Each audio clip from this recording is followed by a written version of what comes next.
القصة ديال اليوم غنعرفوا اشنو هو السبب اللي غادي يخلي يتيم يبيع البقرة ديالو بعشرة الأضعاف ديال الجلد ديالها ذهب. وغيخليكم معايا الخوت لحقاش تعرفوا هاد البقرة اللي باعها باللي فريدة من نوعها وغادي تقدر تحل اللغز ديال جريمة قتل اللي دابا الاف بي اي وبزاف المنظمات ما كيقدوش يحلوا بحال هاد الالغاز او لا بحال هاد الجرائم. وخليك على القرايه اللي كيقراو وكاع التداريب اللي كيديروا وشي مرات ما كيوصلوش كاع شكون اللي قتل، ولكن في القصه ديالنا غيهزوا غير طرف من ديك البقره وغيضربوا به الميت وغينوض صحه سلام ويقول لهم شكون اللي قتلو. المهم القصه ديالنا مشوقه اخوتي، الا كانوا عزازين عليك بحال هاد القصص خلي لي اشتراك وانضم للعائله الصغيره ديالنا، خلي لي لايك باش تدعمني ان شاء الله وهذا الفيديو يطلع عند ناس وحدين اخرين. وما بقى غير نقول لكم باللي هاد القصه واعره بزاف، كملوها حتى للتالي وانا كنوعدكم انها غادي تعجبكم.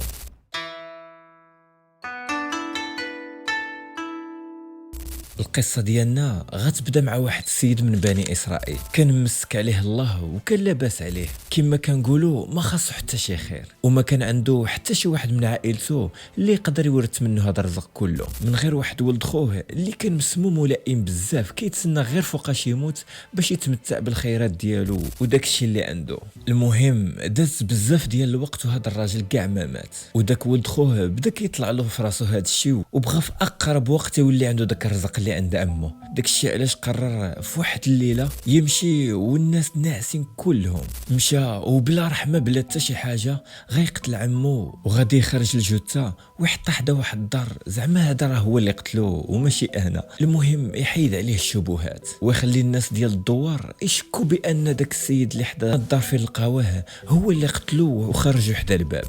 وديك الوقت ما كانوا لا بوليس لا بصمات لا حتى شي حاجه، يعني ما يمكنلوش يتكشف الى ما بلغش به شي واحد او لا شافوا شي حد. المهم لغد ليه من فاقو لقاو داك السيد مقتول ومحطوط حدا ديك الدار، وكيما كان متوقع ظنوا بان مول الدار هو اللي قتلوه. داك الشيء علاش دقوا عليه ودخلوا عليه حتى للدار وخرجوه وناضت مصيبه وروينه كبيره، وجاو كاع الحكماء وكاع الناس الكبار اللي كاينين في الدوار، وهو ينطق واحد ويقول لهم علاش كتقاتلوا بينكم رسول الله؟ وبني اسرائيل قالوا ليه ايوا يلا قول لنا شنو نديروا. قال لهم غتمشيو عند رسول الله موسى عليه السلام وغادي تقولوا ليه القصه وهو غادي يسول الرب ديالو وغادي يقول لكم شنو كاين. المهم داكشي اللي كانوا مشاو عند موسى وقالوا له ها كاين وها كاين وراه بغينا الحل وبغينا نعرفوا شكون اللي قتل هذا السيد. وهو يقول لهم موسى واش الا درت لكم هذا الشيء غادي تامنوا بالله؟ قالوا ليه الا قلتي لنا شكون اللي قتل غادي نامنوا بالله سبحانه وتعالى. المهم نبي الله دعا الله وصلى وربي استجب ليه وقال ليه باللي خصهم يذبحوا بقره وربي غيعطيهم الاجابه اللي بغاو وغيقول لهم كاع داكشي اللي بغاو. المهم داكشي اللي دار نبي الله موسى عليه السلام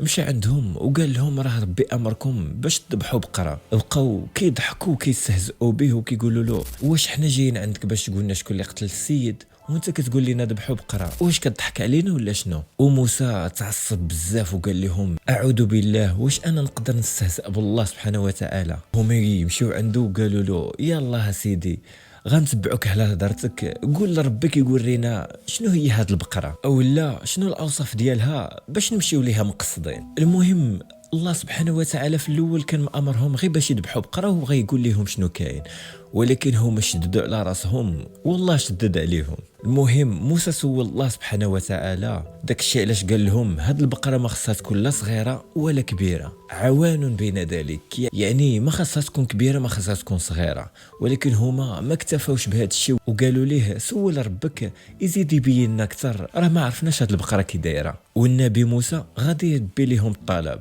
وغادي يسول الله سبحانه وتعالى وغيقول ليه بان هاد البقره اللون ديالها صفر وواحد الصفوريه اللي مشعه، يعني واحد اللون اللي اراك من بعيد، يعني واحد الصفرار واضح بزاف وفاقع وتسر الناظرين، يعني اللي شافها خصها تعجبو ويبغيها وما يكون فيها حتى شي عيب، يعني ما مضروبه ما مجروحه ما عوره ما حتى شي حاجه، خاصها تكون سالمه ومعافاه. ولكن حتى هاد الشيء ما كفاش معاهم، قالوا ليه سولنا ربك يشوف لنا شي وصف دقيق وان شاء الله غادي نذبحوها. قال لهم بان هاد البقره ما مسخره حتى شي حاجه، يعني ما كتسقي ما كتزرع ما كدير حتى شي حاجه. ومن فوق هاد الشيء اللون اللي فيها موحد، يعني داك الصفر ما معاش شي لون واحد اخر كما كنشوفوا في البقرات ديال دابا، لون واحد وما منوش جوج. المهم بقاو كيقلبوا على ديك البقره، وديك البقره كانت غير عند واحد اليتيم، ومشاو صاه واحد الراجل وقال له بان هادي الرزق ديالك، الا جاو عندك بني اسرائيل وبغاو يديوها من عندك فطلب ليهم شي ثمن اللي باهظ. داكشي اللي كان، وبني اسرائيل لقاو البقره عند داك اليتيم وقالوا له واش تبيع لنا البقره؟ قال لهم نقد نبيعها لكم. المهم عطاوه الثمن ديال البقر، ولكن هو ما بغاش، ولاو عاوتاني عطاوه الثمن ديال الجلد ديالها ذهب، وحتى هي رفض وما بغاش، حتى عطاوه ثمن الجلد ديالها 10 د المرات ذهب. عاد باش وافق وعطاهم البقره. داكشي اللي داروا هزوا البقره ومشاو عند موسى عليه الصلاه والسلام، قالوا له ها البقره جبناها، دابا شنو غادي نديروا؟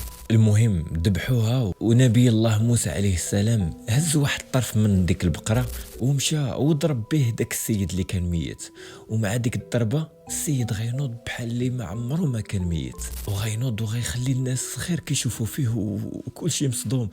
شنو كيوقع؟ يلا السيد كان ميت والصباح كامل وهو ميت، كي دار حتى فاق. المهم داك السيد اللي فاق بقى كيشوف ما بين الحضور وكيقلب كيقلب كيقلب شويه، وهو يشير لولد خو وقال لهم هذاك هو اللي قتلني، ومن بعد غيطيح وغيولي يموت بحال اللي عمره ما ناض. وهذه كانت من اعظم المعجزات اللي كاينين في القران، واللي اصلا تسمات السوره على سميتها، والصراحه هذه من امتع القصص اللي كاينه في القران. المهم بغيتكم تكتبوا لي العبره من هذه القصه وتخليوها لي في التعاليق، الخانه ديال التعاليق مخصصه لكم. والى عجبك الفيديو خلي لي لايك واشترك في القناه باش يوصلك كل جديد ان شاء الله. وما بغيتكش تنسى واحد الحاجه، هو ان اللي جاي غيكون حسن ان شاء الله.